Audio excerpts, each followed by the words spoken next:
We are fast approaching a Winter's Guile Warlords Rage meta. This video is going to discuss this topic, builds revolving around it, and stat distributions for all the 6 newly reworked exotic armor pieces for Warlock. Let's get started. Winter's Guile, what are they doing with it? Melee and finisher final blows grant bonus melee damage. Melee final blows grant 1 stack. Finisher final blows grant 3 stacks. Max is 10 stacks for 400% damage. Stacks are lost at 1 at a time for 4.5 seconds.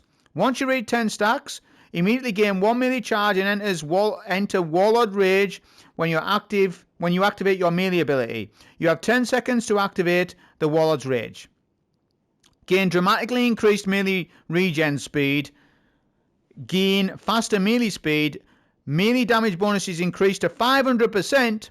Last 10 seconds. Lose all stacks when Warlord's Rage ends. This is a huge deal, right? And that's what we're going to cover first is Winter's Guile. So Winter's Guile, if you don't know, launched with Destiny 2 Vanilla. It's had niche application in the past. It's been able to do some wacky things, and there's been bugs revolving around it. However, forget about all that for a second. With the suggested changes, this is going to make this exotic meta. It does good damage now, never mind after these changes. Can you imagine the damage it does after the change? I've got a little test for you, showing you what the Winter's Guile damage does right now. That's before it gets buffed. With this Warlord's Rage, it sounds like a mini super. It sounds like mini Transcendence. But you can stack Transcendence with that, right? And that's obviously what we're going to discuss. Now let's get stats down right first, foremost. The best stat distribution you want for Winter's Guile, in my opinion, is melee super weapons, a Paragon piece. Now, the reason why you want a Paragon piece is because the melee-centric archetype of armor has health as a secondary stat.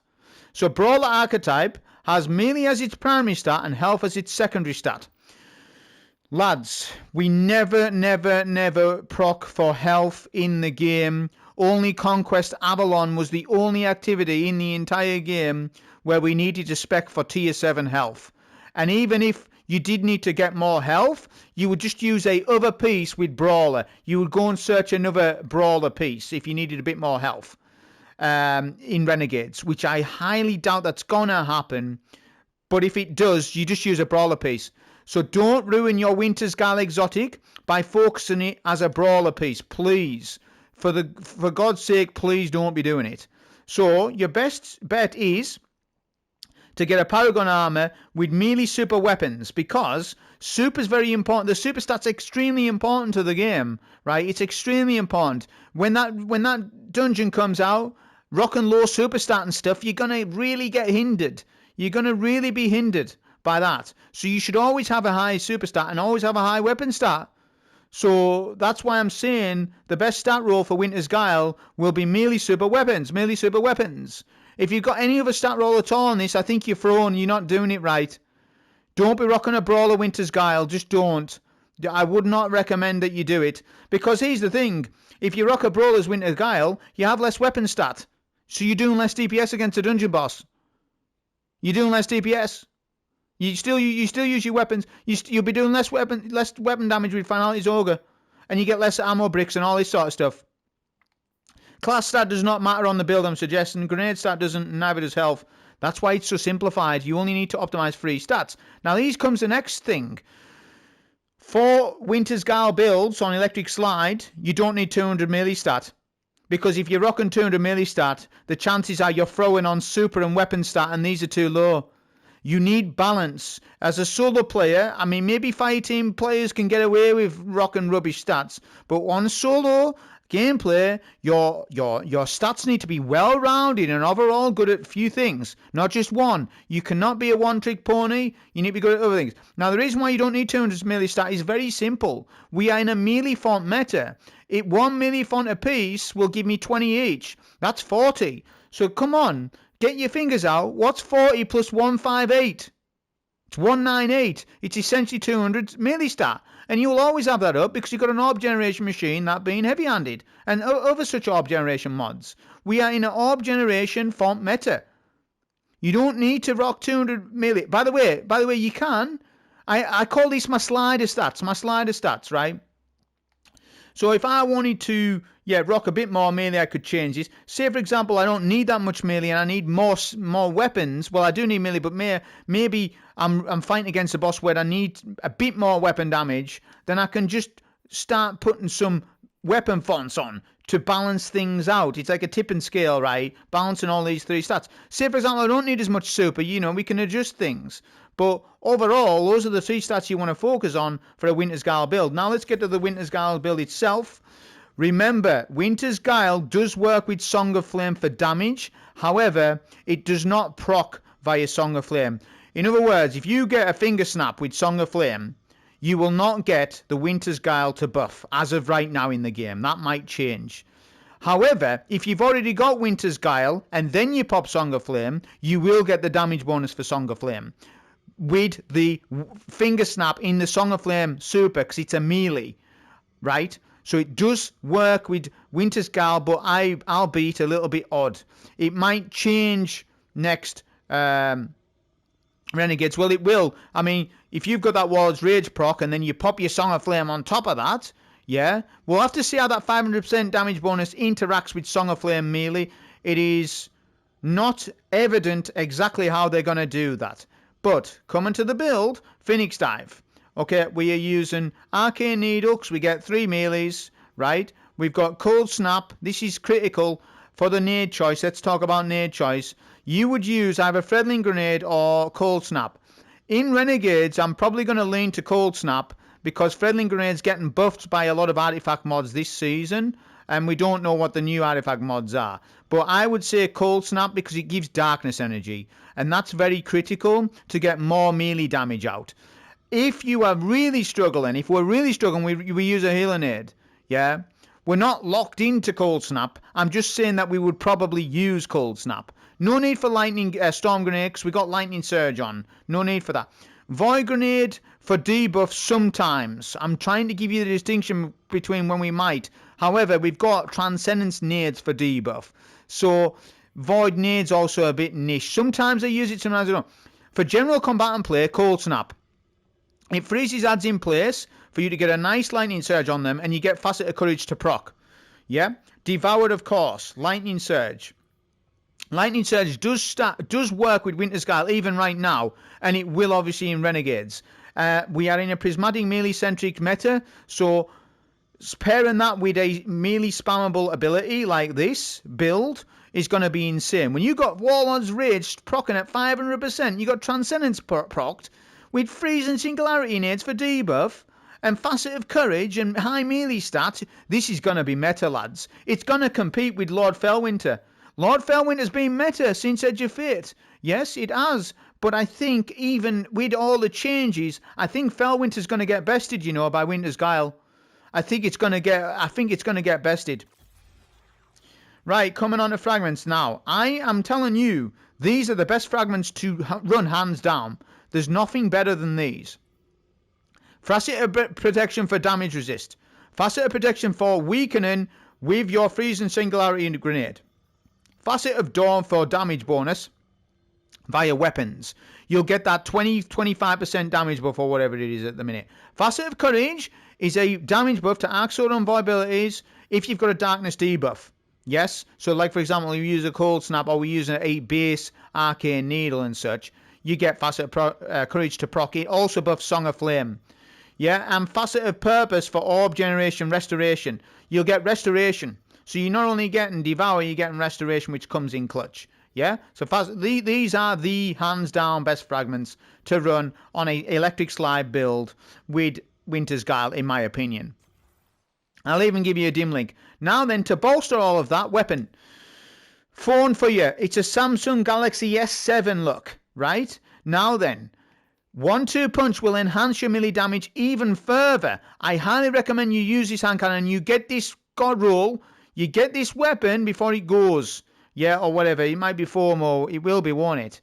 Now then, you want 1-2 punch roll with either prox power, threat remover, threat detector, or slide shot. Those are your options. But what I will tell you is, if we want more melee stats, say if I have to use more weapon stat, I can use prox power to get free melee stat bonuses so that I can adjust stats accordingly. However, I would say that the better option might be Threat Remover because it's a 60 reload stat on a pellet hit. If all pellets hit, which is very easy to do with the hand cannon, you get 60 reload stat. That will put me at 90. The reason why this is very important, by the way, Threat Detector is 60 reload as well, but Threat Remover works all the time. This doesn't.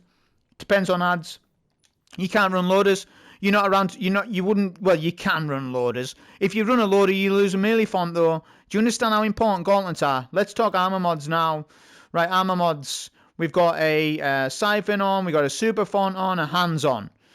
2 melee fonts. Remember that super font will enhance super. 2 melee fonts gives us 200 melee stat. Resistances just depends on what you're running. We can run weapon fonts, surges, scavengers, whatever it is. We depend. If we're DPS in a dungeon boss, we need to run surges. We need to run surges. We see how that goes. Yeah. Time dilation is also very good for these melee-centric builds. Powerful attraction's nice. Reaper's nice. We could run double time dilation if we want. These things are interchangeable. I'm just giving you the base stock loadout of it.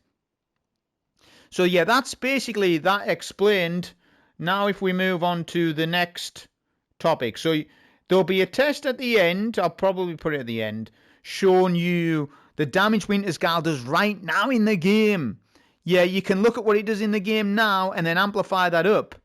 You can amplify that up with all that Warlord's Rage buff and really think about it in your mind on how good that is. Okay, nothing Manacles. Okay, let's just read what they've done. Reminder of 9.1.5 adjustments to charge scatter grenades. Charge grenades now create 4 more seekers. Increase charge seeker damage versus combatants by 25%. Improve charge seeker tracking versus combatants. Increase charge seeker lifetime. Charge scatter grenade ability. Faster final projectile speed. Exotic armor, particularly the Nothing Manacles itself. Now spawns additional scatter grenades on scatter grenade kill. This effect can chain. Those changes look extremely powerful. Now then, Controverse Hold is better than Nothing Manacles in the game right now. It gives weaken on hit and it's extremely powerful, this Controverse Hold. It's actually become meta. If you've been running top 1% scores, you will see that Controverse Hold has risen to the top. It's extremely good. However, is Nothing Manacles going to be better than Controverse Hold? It's hard to tell. But if there's that many scatter grenades on the battlefield and it spreads out more than what Controverse Hold does, then maybe. I would say future-proof yourself and get a role. The role will be Grenadier. Get a Grenadier archetype Nothing Manacles. It's literally as simple as that. Other stats that are nice, super stat, weapon stat, we can slide the stats with other armor. We can rock other Grenadier pieces to obviously enhance. I'm just saying the Grenadier or Gunner piece. A Gunner piece with grenade stats good as well. But I would say overall just a Grenadier piece. Right, let's move on quickly. So now we've got Briar Binds. Let's read what they've done. Now needs fewer kills to max out the Briar Binds Void Soul damage bonus. Decreased to 4 from 6. Additionally, the Briar Binds Void Soul now does more damage based on the amount of time it has been deployed on the target, up to 30% more damage after 10 seconds. Briar Binds is more of a technical Void build, and Briar Binds has been very good in the game ever since it came out. There's not a lot of Void Walkers that main it nowadays, maybe because it's felt a little slow compared to maybe Controverse Hold being quicker gameplay. However, after those buffs, I do foresee Briar Binds to be very good. It's already very good. They're just buffing an exotic that's good, even better. I would lock in a role for this as well. That being Grenadier again. Just a Grenadier piece is fine. That's going to be good enough. Now we go on to Storm Dancer's Brace. Okay, let's read what they've done with this, because this exotic's been trashed for a long time. While Storm Trance is equipped, now grants bulk charge for arc ability hits when amplified.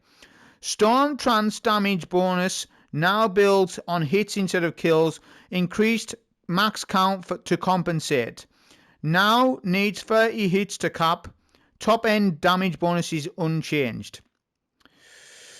I don't think that this is going to be meta, but it needs to be tested when it comes out. But the problem with the Stormcaller, if they give Stormcaller a base damage bonus, I mean the super itself. So if they issue the patch notes next month and say, oh, we're buffing Storm Trance base damage by 50%, and then that stacks with Storm Dancer's Brace, then we might be somewhere, right? But because of other changes that's going on with other exotics, Storm Dancer's Brace is probably not going to get used. I will test it. I would say to you, for emergencies, maybe get a Paragon stat roll for it. Remember, any super exotics, just go for Paragon. Paragon. Yeah, that's all you need for it. I'll move on because I don't think it's going to be that good, but we'll see. The bolt charge is interesting on hits. If it does like Omega bolt charge pre-nerf damage, right, like more than that in your super and you're doing massive amounts of damage, then maybe, but I would doubt it because the next exotic's more important. This one is very important. This is the second most important exotic that you need to focus at the tower, and that is Mataiodoxia. Let's read what they've done with it. Hitting a target with 5 Neostorm super projectiles will now also activate the perk Suspend and Burst. The burst caused by the super deals radically increased damage to all targets in the radius. The burst should allow Neostorm to feel like a damage contender with the likes of Crucible of the Thunder Crash. Honestly, Neostorm's one of the highest damage supers in the game right now, and because of this change, this is gonna give Starry to scale Nova Bomb a run for its money. It'll probably do more damage than Starry to scales Nova Bomb now. It'll do probably more DPS after this change. We'll have to test it, but I would say that this is one of the most important exotics in the game now for Warlocks. You need to get it down and locked in. Same thing, lads. Paragon stat roll. Paragon. I mean, just a Paragon. Melee suit weapons would be better, but I got melee grenade super. That's fine. I'll just roll with the dice and leave it. It's so hard to farm for exotics with stat distributions nowadays. Rahul needs buffed. I'll just roll with what I've got now, but I would suggest you get a Paragon Mataiodoxia as soon as you can. This might be the most important exotic on Warlock. I think Winter's Guile is going to be a bit more impactful because of its combatant gameplay. But for DPS and solo DPS and a dungeon boss, Mataiodoxia is going to be the go-to. Not to mention it stuns barriers and it does all this other stuff, man. Mataiodoxia was already pretty good. Now it's going to be very, very, very good, man. My gosh. And then finally, Dawn Chorus. Dawn Chorus is a very important exotic to the game. What they're doing is Daybreak plus Dawn Chorus damage increased by 5%. Total Scorch stacks increased. I need to know how much. We need to know how much the Scorch stacks are increased. I can't say for sure if it's going to be like meta. I think this is going to get overshadowed by Mataiodoxia. I would suggest that you focus a Paragon stat roll for Dawn Chorus. Yeah, get one in. Get a Paragon. You can do Grenadier version of it with a high grenade stat for Helion to buff Helion up. But we have got Eunoia. I haven't got it on me. We have got Eunoia.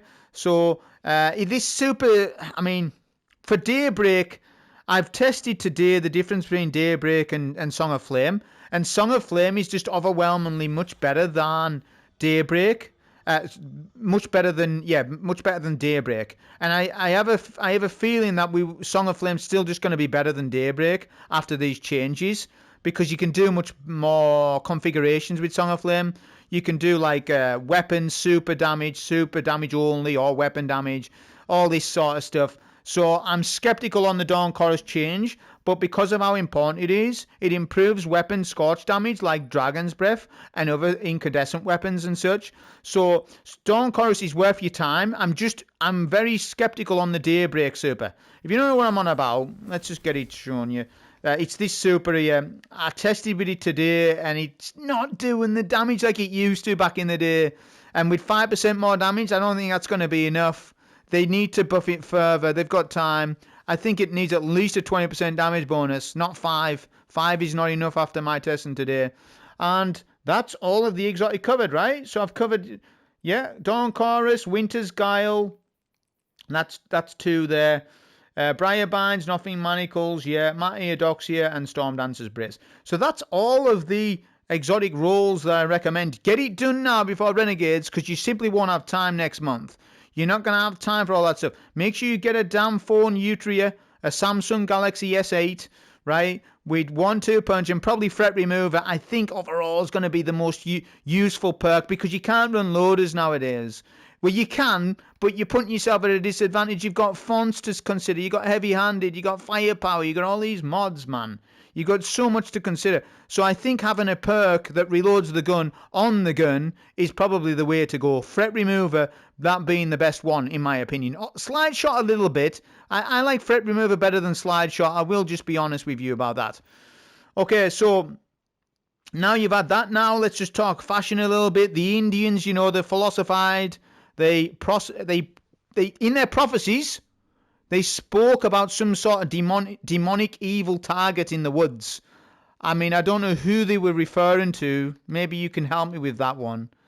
The couple of tests are going to just show you how Winter's Guile works with the prismatic slide ability now, and the damage it does now, and the damage it will end up doing. You can only just envisage and think about it in your mind. It boggles the mind how good this is going to be. Make sure you focus Winter's Guile and Mataiodoxia today. There is no tomorrow.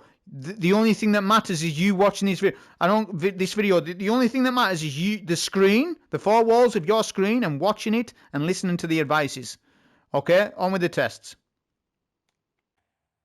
Okay, so here is the Winter's Guile Electric Slide Lightning damage tests with a 158 melee start. That's the same every time. This is base Lightning Surge, no damage buffs. We don't even scratch this champion at -30 with base Lightning Surge. But watch once we start stacking buffs. So 1-2 punch, and then Electric Slide, and then we nearly do a third damage. Alright, that's what it's doing at -30. Now I'll show you with 1-2 punch, plus Facet of Courage with Cold Snap. Boom, we're nearly doing half damage. That's base. We haven't even started doing Winter's Guile damage yet. It's -30 delta this. Now I'll show you the full version, right? So we're going to stack Warlord Sigil ×5 right now. Yeah, with Facet of Courage and 1-2 punch. And you just one-shot champions even now. So imagine next month what it's going to do. It's going to be a boss damage deal of this. So watch, we proc all our stuff. Boom. One-shot champions. -30 as well. Yeah. I was curious to see what it does against champions. Remember, what the Winter's Guile does work with Lightning Surge. I was curious the damage to a unstunned unstop. We do nearly half damage to an unstunned unstop. Right now. Imagine next month we'll one-shot them. Okay, I'm just proving to you that the 4 Nutria needs a reload perk. It's bad without it. If you haven't got loaders, like, just look at that load. It's going to kill the reload. So threat remover, in my opinion, or slide shot, or threat detector is a little bit better. Anyways, that was the video on this. Hope you enjoy. Thank you.